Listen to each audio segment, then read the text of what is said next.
All right, good afternoon. Hope you guys are doing well. So right now what I'd like you guys to do is get out your homework from yesterday from section 7.5, and I'm going to put up the answers and talk about each problem, and you're just going to kind of check it as you go along. So let's go ahead and get that out. The first one's numbers 28, 30, 32, and 34 just asked you to find the degree of each monomial. And so basically, remember what you do there is just add the exponents of the variables. So this one had an invisible 1, so it's 1. Be careful, this did not have any variables, so the degree was 0. This one was 5, and this one did not have any variables, so it's 0. So that's if you have one term. Okay. Now, when you find the degree of each polynomial, remember you find the degree of each term, and then it's the biggest one. You had to be careful with number 36. This squared goes on the 3. This is no different than having 9b minus 5. So the degree of this first term is just 1. The degree of this term is 0 because the exponent, remember you're looking for the variables on the exponent, is 1. This is 0, so the biggest one is 1. Okay, on this one, this term was 4, this term was 6, this term was 8, the biggest one was 8. This term was 3, this term was 6, the biggest term was 6. So that's how you find the degree of a polynomial if you haven't added terms added or subtracted together. Okay, write each term in standard form and then give the leading coefficient. So standard form is just where you take the highest exponent, the next highest exponent, and then the constant. So in number 42, negative 10a squared plus 8a plus 2. Leading coefficient is the number multiplied by the variable, so it's negative 10 by the leading variable. Number 44, it is negative 3m squared. That's your highest degree. Then minus m plus 7. The leading coefficient is negative 3.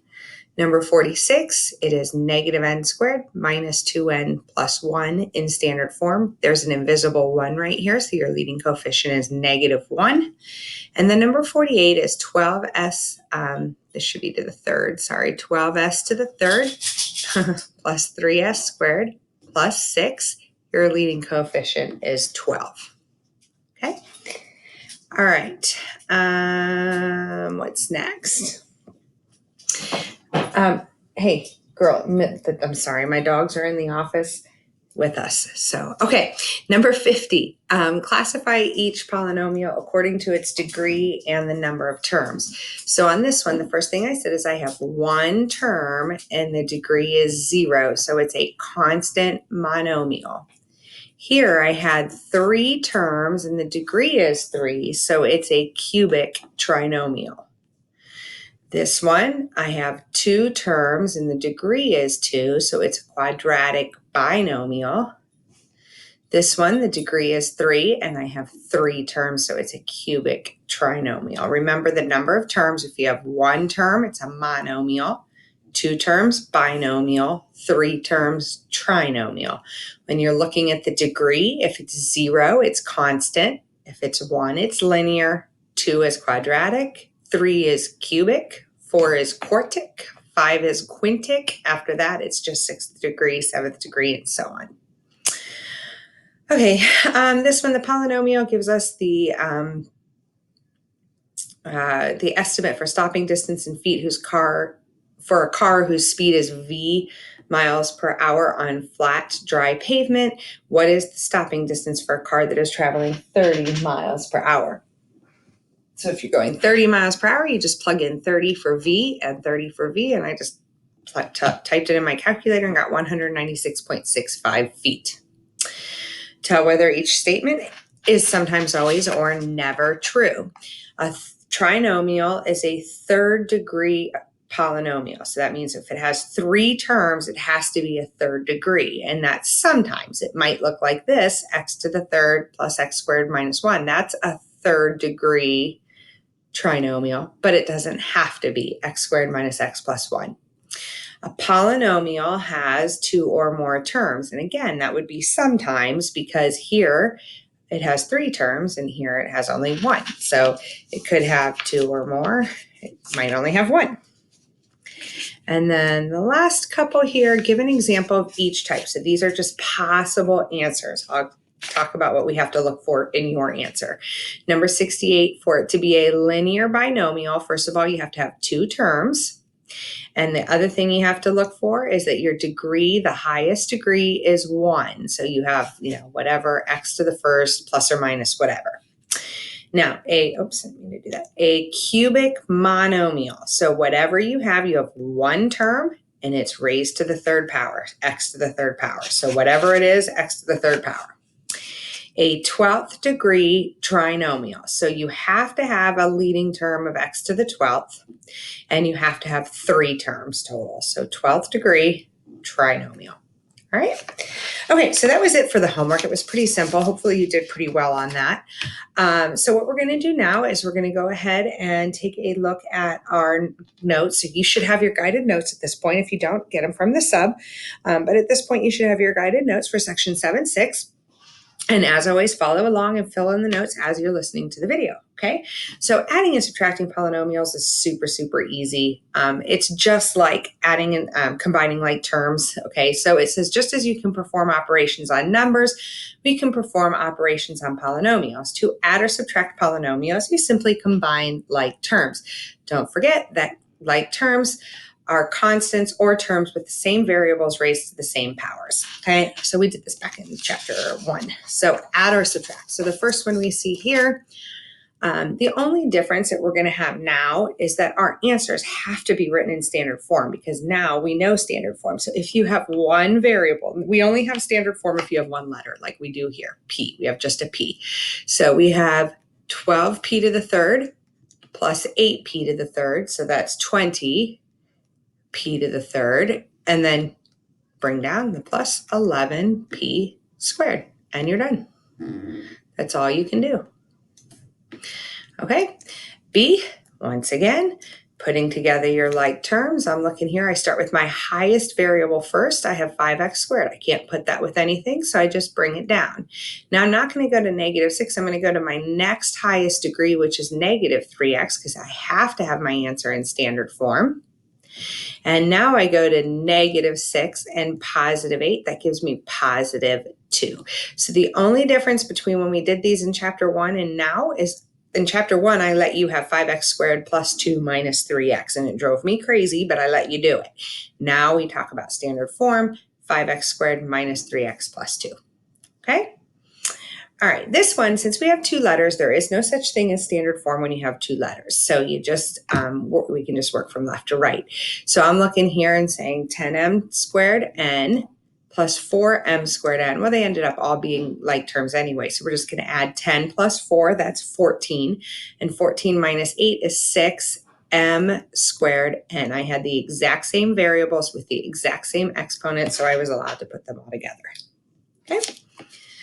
All right, well, what if we have an addition problem and it looks like this? Basically, when you have an addition of 2 polynomials, you can just take the parentheses off. This is the same thing as 4m squared plus 5 plus m squared minus m plus 6. That's the same exact thing. So once again, I'm going to start with my m squareds. I have 4m squared plus an m squared. Remember, that's the same as 1. So I have 5m squared. Now I'm going to put the next biggest degree is minus m. I can't put that with anything, so I'm just going to bring it down. And then I'm going to put plus 5 and plus 6 together. And when I do, I get plus 11. Again, in standard form. So there's my final answer. Okay, so why don't you guys go ahead, pause the video for a second, work on B, and when you're done with B, replay it. Okay, so you should be done with B. Let's see what you did. Again, when it's a plus sign between them, you can essentially just think of it as this without the parentheses. Okay, so when I do this, I want to start with my highest degree, and my highest degree is x squared.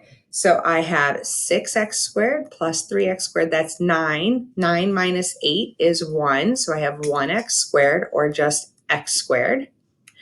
And then I have minus 4y plus 3y, that's negative 1y, minus 2y, so that's negative 3y. So I just put minus 3y. And I'm done. So hopefully that's what you got. Okay, so adding are super, super easy. Subtraction is going to be a little bit harder, but it's not hard. It's still super easy. So to subtract, remember that subtracting is really adding the opposite. So to find the opposite of a polynomial, you must write the opposite of each term. So when you are subtracting a polynomial, you essentially distribute that negative sign to each of these terms. So you get minus 2x to the third plus 3x minus 7. So let's take a look at example 3. So on example 3a, what I always tell my students is just bring the first polynomial down. That doesn't have anything out front. You have nothing to distribute in, so we can just take off the parentheses and then give that to that. So we have minus 2x to the third. Now, I don't like this because it's not in standard form. Oh, that's a cube. No wonder. I'm sorry. Hang on a second. Okay, so we're going to make this cubed. My fault. So now when we combine our like terms, we have x to the third and negative 2x squared. When we put those together, we get negative 1x to the third. Gosh, I keep saying squared. Sorry, guys. X to the third minus 2x to the third is negative 1x to the third. And then you just bring down the plus 4y. Again, there is no standard form. I messed this problem up big time. Sorry, guys. There is no standard form because we have two different variables. So my fault. I still usually start with a bigger number, but you don't have to. So there is no standard form on this one. So my apologies for that. Messed that one up big time. Okay, this one has standard form. All right, let's bring the first one down. 7m to the fourth minus 2m squared. So bring that one down. And now we're going to take this minus and we have to distribute it to everything in this second polynomial. So when you do, you get minus 5m to the fourth plus 5m squared and then minus 8. So it changes all these signs. This becomes a minus, this becomes a positive, this becomes a minus. Now we have standard form. Now we can put them in. 7m to the fourth minus 5m to the fourth is 2m to the fourth. Negative 2m squared plus 5m squared is positive 3m squared. And then bring down your minus 8. And we're done. Okay. So why don't you guys pause the video, try example C. When you're done, replay it and see how you did. Okay, so you should be done with C now. You should have tried it on your own. Hopefully you brought this one down, 10x squared minus 3x plus 7. Distribute the negative. You get negative x squared plus 9. Now, when you combine here and here, remember that's negative 10x squared minus 1x squared, so that's negative 11x squared. Then I go to here, my x, and I can't put that with anything, so I just bring it down. And then my last terms here, I had 7 and 9, and when I put those together, I get 16. And I'm done. Okay. All right, so your homework is posted on the board. I didn't bring it back into my office with me, so it's posted on the board. Why don't you guys go ahead and get started on that? Maybe you can get done before the end of class. Have a great day.